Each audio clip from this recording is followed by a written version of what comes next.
आप सभी को मेरा प्यार भरा नमस्कार। मेरा नाम नंद किशोर प्रसाद है। मैं कुछ दिनों से कुछ वीडियो में नाउन की सीरीज़ को चला रहा हूँ, जिसमें मैं बेसिक से लेकर एडवांस्ड लेवल तक की जानकारी आप सबों के सामने रख रहा हूँ। तो सबसे पहला वीडियो में मैंने बेसिक जानकारी दी थी, जिसमें काइंड्स ऑफ नाउन्स और नाउन को हम कैसे पहचानते हैं, इसकी डिटेल में जानकारी है डे 1 के वीडियो में। डे 2 के वीडियो में काउंटेबल और अनकाउंटेबल के बारे में डिटेल में जानकारी मैंने दिया है। अगर आप ये दोनों वीडियो नहीं देखे हैं तो अवश्य जाकर ये दोनों वीडियो को देखें, ताकि आप नाउन के बेस के बारे में अच्छे से समझ सकें। तभी आपको आगे जो है सो आगे का वीडियो जो है वो अच्छे से समझ में आएगा। नाउन के बारे में आप डिटेल में जानकारी हासिल कर पाएंगे। आज हम लोग आगे जो है सो देखेंगे। उससे पहले मैं आपको फिर से एक बार याद दिला दूं कि अगर आप मेरे वीडियो को देखते हैं तो लाइक का बटन ज़रूर दबाएं, उसे शेयर करें, कमेंट में कुछ भी लिखें, अच्छा बुरा, पसंद आया नहीं पसंद आया, कुछ भी ज़रूर लिखें। यही रिक्वेस्ट है। और अगर अभी तक चैनल को आप सब्सक्राइब नहीं किए हैं तो इस चैनल को सब्सक्राइब ज़रूर कर लें। तो चले हम लोग आगे के रूल्स की तरफ चलते हैं। रूल नंबर 15 तक का हम लोग पढ़ाई कर चुके थे। 15 तक के वीडियो को हम लोग देख चुके हैं। अब आगे रूल नंबर 16 में क्या है वो हम लोग आज देखेंगे। तो बच्चों, सबसे पहले हम रूल नंबर 16 का जिक्र करते हैं, जिसमें हमें एपॉस्ट्रॉफी एस के बारे में ही पढ़ना है। पिछले दिन भी हम लोग एपॉस्ट्रॉफी एस के बारे में, उसके यूजेस के बारे में हम लोगों ने पढ़ा था। उसको और भी आगे हम बता रहे हैं। इस रूल में है apostrophe S is not used with all these words. यानी नीचे कुछ वर्ड्स लिखे हैं, उन वर्ड्स के साथ हम एपॉस्ट्रॉफी एस का यूज नहीं करते। और वो वर्ड्स है समथिंग, उसके बाद है एनीथिंग, उसके बाद है एवरीथिंग और उसके बाद है नथिंग। यानी ये 4 वर्ड्स हैं जिनके साथ हम एपॉस्ट्रॉफी एस का यूज नहीं करते हैं। Apostrophe S is not used, यानी एपॉस्ट्रॉफी एस का यूज नहीं किया जा सकता है विथ ऑल दीज वर्ड्स। ठीक है, इन सारे वर्ड्स के साथ। और ये वर्ड्स कौन है? तो something, anything, everything, nothing. Clear है? अब हम देख ले, एग्जाम्पल से हम समझाने का प्रयास करते हैं। तो मैंने इसके लिए 2 एग्जाम्पल मैंने लिखा है। फर्स्ट एग्जाम्पल है everything's beauty is temporary in this world. तो आप इसे पहचानने का कोशिश करें, आप इसे बताने का प्रयास करें कि इस पार्ट में, फर्स्ट सेंटेंस में क्या एरर है। तो हम रूल्स में देखते हैं कि apostrophe S is not used with all these words, something, anything, everything, nothing. यानी ये चारों वर्ड्स में से कोई भी वर्ड्स रहेगा तो हम उन वर्ड्स के साथ एपॉस्ट्रॉफी एस का यूज कभी नहीं करेंगे। जबकि हम यहां देख रहे हैं कि फर्स्ट सेंटेंस में एवरीथिंग जो वर्ड है वो यहां का वर्ड है ना, यहां का वर्ड। और उस वर्ड के साथ मैंने यहां एपॉस्ट्रॉफी एस का यूज किया है, जो कि नियम के अनुसार गलत है। इसका मतलब ये पूरा सेंटेंस ही मेरा क्या है? गलत है। यानी सेंटेंस 1 जो लिखे हैं वो क्या है? गलत है। यहां पे everything's beauty is temporary in this world, यानी ये जो मेरा पहला सेंटेंस है वो क्या है? गलत हो गया। क्यों? क्योंकि हम एवरीथिंग के साथ एपॉस्ट्रॉफी एस का यूज कर दिए। तो आखिर में इस सेंटेंस को लिखूंगा कैसे? तो उसका भी तरीका है लिखने का।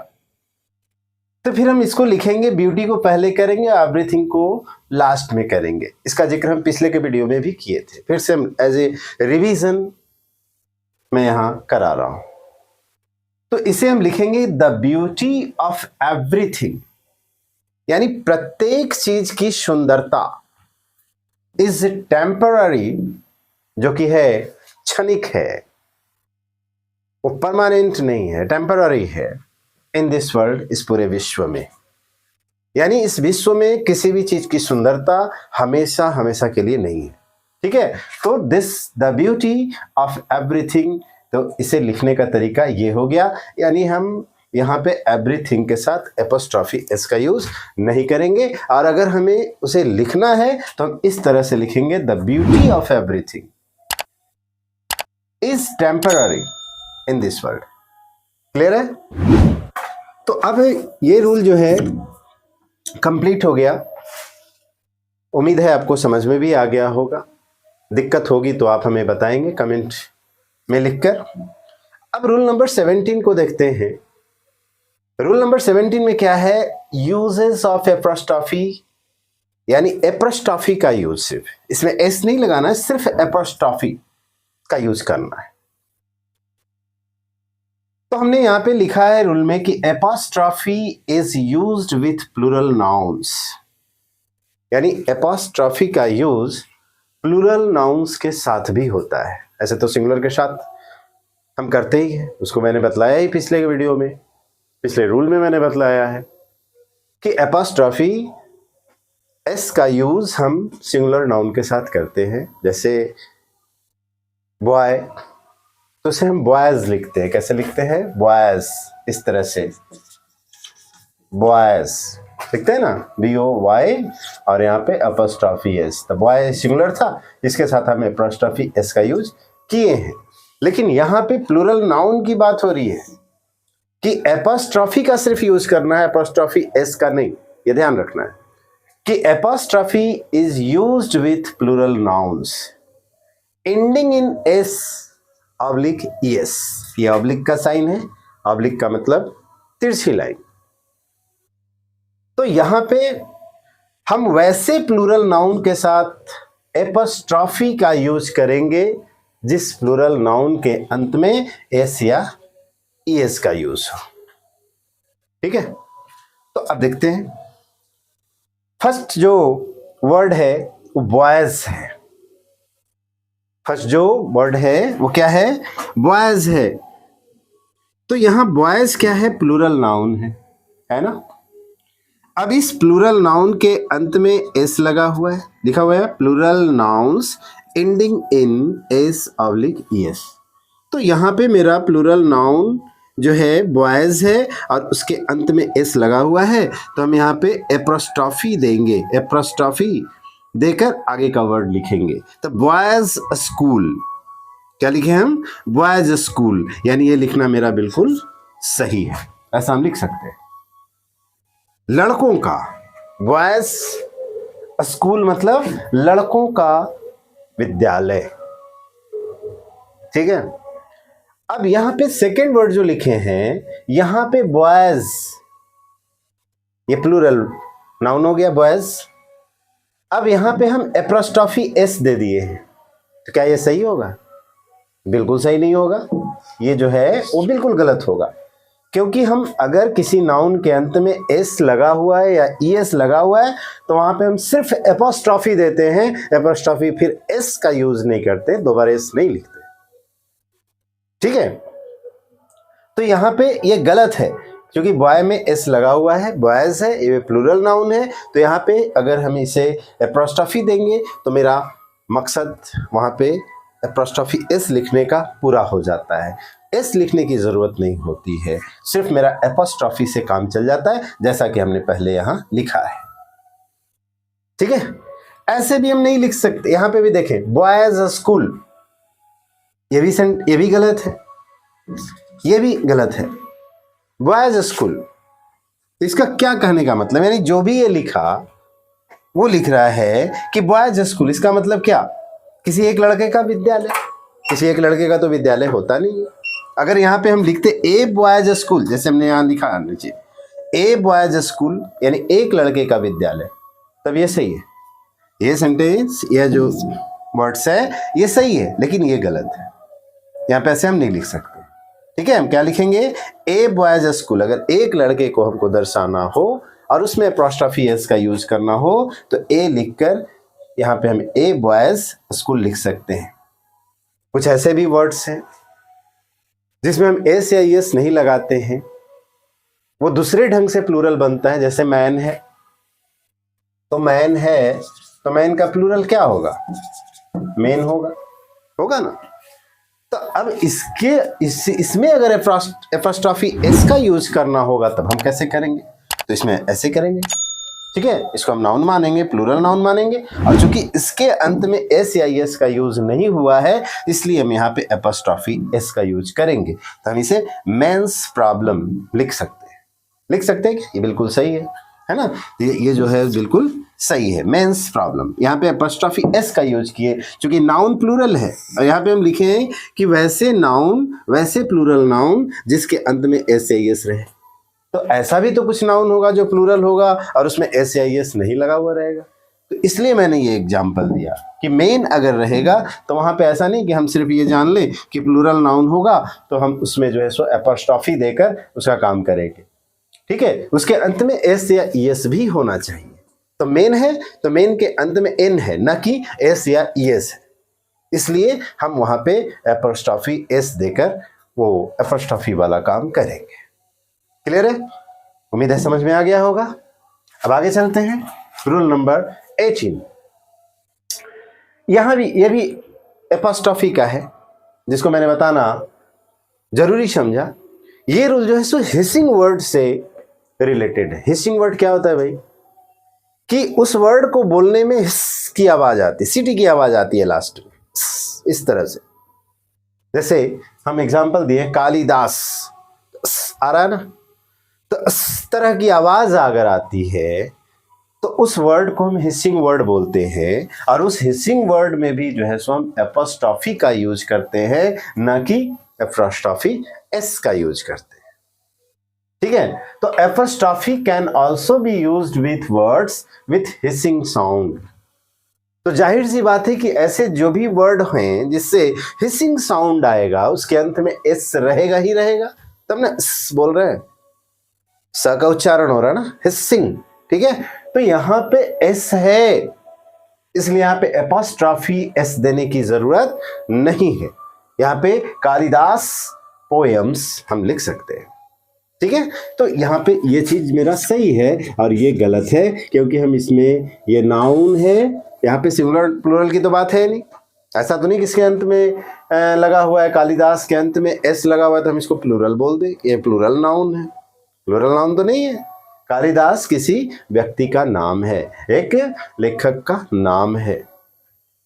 ठीक है, तो यहाँ पे हम कालिदास में एपोस्ट्रोफी एस देकर नहीं लिख सकते, क्योंकि ये कालिदास जो है ये हिसिंग वर्ड है। तो हिसिंग वर्ड में अगर हम एपोस्ट्रोफी एस का यूज करना हो तो सिर्फ हम एपोस्ट्रोफी का यूज करते हैं, एपोस्ट्रोफी एस का यूज कभी नहीं करते। तो आप इसे ध्यान में रखेंगे, एग्जाम में आता है इससे रिलेटेड क्वेश्चन। इन सारे रूल्स से, जितना भी मैं रूल्स बता रहा हूं वो सब बैंकिंग, एसएससी और रेलवे या जो भी वनडे एग्जामिनेशन है उन सारे एग्जाम को ध्यान में रखते हुए मैं इन सारे रूल्स को आपको बता रहा हूं। ठीक है, ये मेरा रिसर्च किया हुआ है, मेरा स्टडी किया हुआ है, मैंने आपके लिए रूल्स को निकाला है और तब मैं बता रहा हूं, जो कि आपके एग्जाम के लिए रामबाण साबित हो सकती है। तो आप इसे ध्यान से देखें। अब हम लोग आगे चलते हैं, रूल नंबर 19। इससे पहले एक बार फिर आपको याद दिला दे कि अगर अभी तक मेरे चैनल को आप सब्सक्राइब नहीं किए हैं तो प्लीज जल्दी से सब्सक्राइब कर लें, बेल आइकॉन पर क्लिक कर लें, ऑल का बटन दबा लें, वीडियो को लाइक कर लें, कमेंट कर दें और एक शेयर भी कर लें। तब चले रूल नंबर 19 में। तो यहां पे ये बहुत बड़ा इंपॉर्टेंट है, बहुत ही इंपॉर्टेंट है। यहां ध्यान से आप देखेंगे, इसमें बहुत सारी बातें हैं कि नाउन्स अनचेंज्ड, अनचेंज मतलब क्या होता है, जिसको चेंज नहीं किया जा सकता, जिसको बदला नहीं जा सकता। तो nouns unchanged in singular and plural, चाहे वो हमें सिंगुलर रूप में लिखना हो या प्लूरल रूप में लिखना हो, हम उसे बदल नहीं सकते। जैसे हम फर्स्ट लिखे हैं कॉप्स, तो कॉप्स जो लिखे हैं एक ऐसा वर्ड है कि अगर हमें सिंगुलर में लिखना होगा तो भी हम CORPS ही लिखेंगे, और अगर प्लूरल में लिखना होगा तो भी हम CORPS ही लिखेंगे। ये कभी भी सिंगुलर में नहीं लिखाएगा। I mean, इसमें ऐसा नहीं कि CORP लिखा जाएगा, कॉर्प लिखा जाएगा। क्लियर है? तो जब भी लिखाएगा तो कॉप्स लिखाएगा। बैरक्स और बैरकेट्स होता है ना, तो barracks, headquarters, cross roads, means, works, innings, sheep, deer, swine और डाटा। यानी ये ऐसे वर्ड्स हैं जो डेफिनेटली आपके एग्जाम में पूछे जाते हैं। इन सारे वर्ड्स में से कोई ना कोई वर्ड्स से सेंटेंस रहेगा। मैं आपको एक सेंटेंस दूंगा उदाहरण के तौर पे, जो एग्जाम में ही आया हुआ है। ठीक है, बैंकिंग में भी आया हुआ है और SSC में भी आया हुआ है, CGL में। तो अब देखते हैं यहाँ पे ये सारे जो वर्ड्स हैं, ठीक है, कॉप्स से लेकर डाटा तक, यहां तक, तो ये जो सारे वर्ड्स हैं ये सिंगुलर और प्लूरल दोनों में एक ही तरह से लिखे जाते हैं। इनका ना सिंगुलर होता है ना प्लूरल होता है, ये दोनों फॉर्म में सेम लिखे जाते हैं। ऐसा नहीं कि सिंगुलर में लिखना होगा तो हम हेड क्वार्टर लिखेंगे और प्लूरल में लिखना होगा तो हेड क्वार्टर्स लिखेंगे, ऐसा नहीं। ये सिंगुलर में भी हेड क्वार्टर लिखाएगा, हेड क्वार्टर्स, और प्लूरल में भी हेड क्वार्टर्स ही लिखाएगा। क्लियर है? अब यहां पे एग्जाम्पल देख लेते हैं। एक एग्जाम्पल मैंने लिखा है कि I have seen 10 dears in the forest, यानी मैंने देखा है। आई हैव सीन, मैंने देखा है। ये किस टेंस का सेंटेंस है? तो प्रेजेंट परफेक्ट टेंस का सेंटेंस है। टेंस जब हम लोग पढ़ेंगे तो इसके बारे में ज्यादा अच्छा से जानेंगे। तो आई हैव सीन 10 डियर्स। अब यहां पे देख रहे हैं हम क्या है, हमने यहां लिखा कि डियर, ये डियर है, और रूल्स में उन्होंने क्या बतलाया कि डियर सिंगुलर में हो या प्लूरल में लिखना हो, वहां हमेशा डियर लिखाएगा, डियर्स कभी नहीं लिखाएगा। डियर मीन्स क्या होता है? हिरण। इन सारे वर्ड्स का भी हिंदी में बता दे रहा हूं, ठीक है। तो आई हैव सीन 10 डियर्स, तो यहां पे ये डियर्स अगर यहाँ कॉमन इरर में आ जाए, इस सेंटेंस को कई पार्ट में अगर बांट दिया जाए तो ये जिस पार्ट में डियर्स पड़ेगा वो पार्ट मेरा इरर होगा। क्लियर है? तो यहां पे डियर्स नहीं, क्या होगा? डियर होगा, क्योंकि डियर्स होता ही नहीं जब भी हम चाहे वो सिंगुलर के रूप में लिखें। जबकि यहाँ 10 है, 10 डियर्स है, तो 10 है तो हम देखेंगे 10 है तो ये तो भाई 1 से ज्यादा है, तो 10 डियर कैसे लिख सकते हैं? 10 डियर्स बिल्कुल देखने में सही लग रहा है। तो अगर हम अच्छे से इस रूल्स को नहीं पढ़े हैं, अगर अच्छे से नाउन्स को नहीं पढ़े हैं, तो हम इस सेंटेंस को एग्जाम में बिल्कुल गलत बना कर आएंगे, ठीक है। और कॉन्फिडेंट भी रहेंगे कि मैंने सही बनाया है। इस सेंटेंस में हम नो इरर कर देंगे, ठीक है। ये ऑप्शंस में नो इरर रहेगा, हम नो इरर मारकर चले आएंगे और एकदम कॉन्फिडेंट रहेंगे कि मैंने तो सही बनाया है, क्योंकि यहाँ 10 था, हाँ 10 था, इसलिए मैंने 10 डियर्स, वो बिल्कुल सेंटेंस सही है। जबकि ये हम जानते ही नहीं है कि डियर जो है सो सिंगुलर में भी डियर लिखाता है और प्लूरल में भी डियर लिखाता है। इसलिए ये सेंटेंस ही क्या है, इस पार्ट में गलत है। यहां पे क्या होना चाहिए? डियर होना चाहिए। क्लियर है? सेकेंड सेंटेंस है कि why do you want to sell all your ships, यानी तुम अपने सारे शिप्स को क्यों बेचना चाहते हो। ये प्रेजेंट इंडेफिनिट टेंस का ये सेंटेंस है कि आप अपने सारे शिप्स को क्यों बेचना चाहते हैं। तो यहां पे देख रहे हैं कि ऑल है, तो ऑल है भाई, तो शिप्स ही होगा। ये बिल्कुल सही लग रहा है कि ये तो सही होगा, शिप्स है। ये भी बनाकर हम कॉन्फिडेंट रहे कि मैंने तो बिल्कुल सही बनाकर आया। बच्चे ही करते हैं, वो इस तरह से बनाकर आते हैं एग्जाम में और कॉन्फिडेंटली आकर घर में बोलते हैं कि मैंने तो बिल्कुल सही बनाया है और मेरी अंग्रेजी बहुत अच्छी गई है, मेरा सिलेक्शन हो जाएगा। और रिजल्ट आता है तो पता क्या चलता है कि सिलेक्शन हुआ ही नहीं, वो ऐसे ही बना कर आए थे। क्योंकि यहाँ ऑल है और ऑल के बाद यहाँ सिप्स है, तो उनको बिल्कुल सही लगेगा कि ये इधर तो देख रहे हैं कि वाई है, ये क्वेश्चन वर्ड है, और डू यू है और वांट है, ये सेंटेंस तो प्रेजेंट इंडिफिनिट का इसलिए डू लगा है, उसके बाद सब्जेक्ट आया, उसके बाद वर्ब आया है, ठीक है, उसके बाद फिर to sell all your ships, ये तो कहीं गलत है ही नहीं, ये तो बिल्कुल सही सेंटेंस है। तो यहाँ पे क्या गलती है कि यहाँ पे शिप्स नहीं होगा, हम देखें यहाँ पे क्या है, सिप, यानी हम सिंगुलर में भी सिप लिखेंगे और प्लूरल में भी सिप लिखेंगे, सिप्स शब्द होता ही नहीं है, ठीक है। तो यहाँ पे इस पार्ट में ये एरर है और यहाँ पे ये क्या होना चाहिए, सिप होना चाहिए। सिप मीन्स पेड़, क्लियर। तो अब जो है हम यहाँ पे एक सेंटेंस लिखे हैं, उसके पहले हम यहाँ पे इसका कॉप्स मीन्स क्या होता है, कॉप्स का मतलब बताएं, सोचे। कॉप्स का मतलब होता है सेना की टुकड़ी, ठीक है, सेना की टुकड़ी को हम क्या बोलते हैं, कॉप्स बोलते हैं।